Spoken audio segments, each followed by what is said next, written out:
You know, it's funny the sports that you fall in love with, because I fell in love with that game even when it really wasn't giving me a whole lot of love back. Here's Dickel for three. Mark Dickel, 6'1", 173 pounds, knocks down the three-pointer. The amount of people that told me that I couldn't do it, that I'm not able to do it, that I've got limitations, you know, I just didn't care about any of that. My name is Mark Dickel. I'm the head basketball coach here at Utah Prep. It was actually the sport that I was worst at growing up of all the sports that I played. So, you know, it's funny the sports that you fall in love with, because I fell in love with that game even when it really wasn't giving me a whole lot of love back. And then when I hit high school, obviously my father was the coach at the high school. He was the coach of the pro team in the city I was from, the Otago Nuggets. So just because my father was a coach growing up, so it was almost expected that I was going to play. I think what really helped me is I played in the Nike Hoop Summit game before I went to college. And there he goes down, banging his own teammates' bodies. Here's Dickel for three. Mark Dickel, 6'1", 173 pounds, knocks down the three-pointer. Here's that beautiful behind-the-back pass for an easy layup. And that gave me a lot of confidence, because that's against the best kids from the States, and we had a world team that I was lucky enough to be picked on. And we beat them, so it kind of put me in a position that I was like, okay, if they're the best kids coming into college, there's no reason I can't come in and do well. So it was good to be able to use them as a barometer. And as I got older, it started to be more realistic that I'd have a chance to go to college.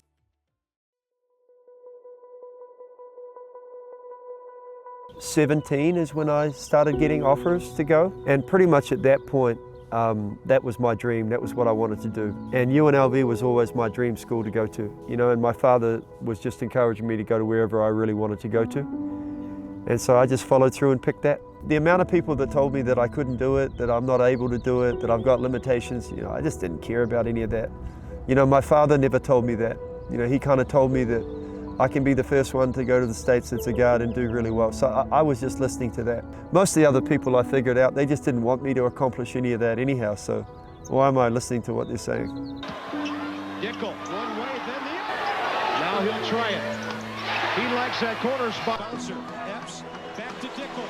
The three!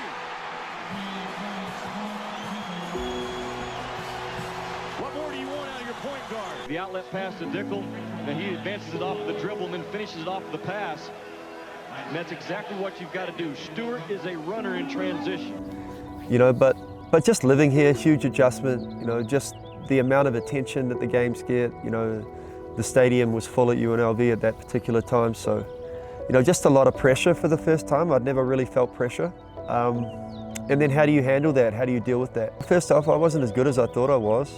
You know, that's always a humbling experience when you've got players that are so much more talented, and it just seems like they're more comfortable in that environment. And then just how to relate to people from a different culture, and then how do you kind of handle being the outsider. I mean, really what it taught me was how to be a professional player without having the professional pressure yet. And the cool thing about my college experience, I had a really good head coach, Bill Bano, and he allowed me to grow into that role, so that by my junior and senior year, he pretty much just let me go. Now, I had a great college experience. I mean, Vegas is still home to me. I met my wife, Ashley, there. You know, 2 of my kids have been born in Vegas, so I really feel like Vegas is home. I played in Australia, obviously New Zealand, Turkey, Greece, Russia, Poland, Germany. So like in those different countries, I think, you know, you've really got to prove yourself to the local players. I think that's the first thing, to the guys on your team and the coaches on your team, and then they accept you. Mark Dickel, son saniyeler. Mark Dickel, basket değerli seyirciler. İlginç. 5 serbest atıştan 3. sayıya çevirdi. Bu atış iyi. Atış kullanmıyor. Dickel'ı görüyorum. Çok güzel pas pota altına ve güzel bir basket. If you don't prove yourself, they replace you and get someone else. I had a coach in Russia. His name was Artur Petrovic. He was a very famous coach from Serbia. He's actually gone now, you know, so may he rest in peace. But, you know, when I played for him for a whole year in Lokomotiv Rostov, he maybe said 3 or 4 words to me the whole year, but his communication with me was really good, like on the whiteboard or, you know, just thumbs up, thumbs down. But what I remember taking from him was just a quiet confidence. You know, like you don't need to be loud and screaming at people in order to get them to understand what you want. You know, he almost taught us how to be like, you know, to play in crazy loud environments. You don't need to, you know, be screaming or yelling. You just need to look at each other and communicate in a different way. And he was just so smart, so cool, and like that was a really fun year because he made the year comfortable for everybody. And we had, you know, myself obviously from New Zealand, we had multiple players that were from Serbia, obviously Russian players, so we were kind of from all around the world. And he was the first coach I saw that was able to get all of us to connect in Europe. And you know, coaching now, I think about him a lot, just in practice, how we practiced, how he communicated and how he used his assistant coaches a lot. You know, I thought that was a really cool thing. Like if he was unhappy with you, you knew, you know, but like at the same time, like, I don't know, he just helped everyone grow up, I felt. You know, like as far as a player, you no longer were reacting to every mistake. He was allowing you to actually go through that process.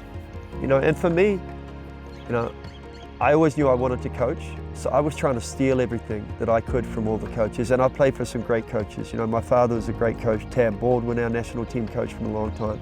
You know, Brian Gorgian, great coach, Bill Bano, great coach. So I was very, very blessed to have really good coaches, and I just tried to steal from all of them as much as I could. You know, I wrote it all down in a notebook, and I still look at that stuff. So if you want to be successful in life, you just copy what other successful people do, and then, you know, try and not do the mistakes they do either. You know, so. You know, coaching's no different. I've coached in Albania. I coached their national team for 2 years. Obviously in New Zealand. I coached in the Philippines for a few years. Coached their national team also.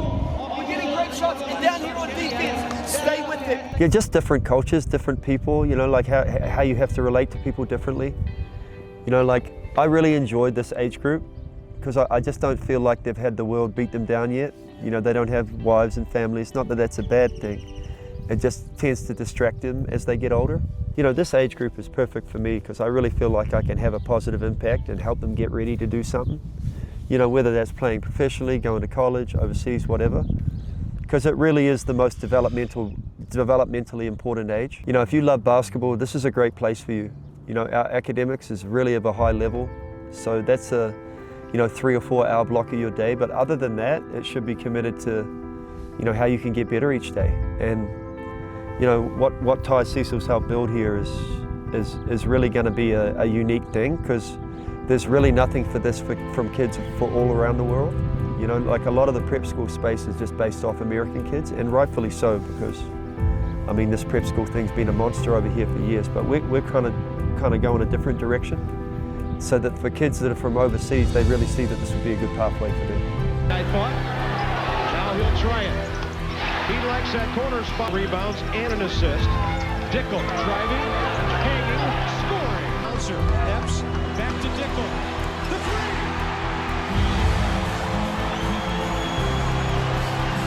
What more do you want out of your point guard? Every opportunity I got, you know, I really looked at it like I had something to prove. You know, the one thing that I definitely am proud of is that I gave each opportunity my best.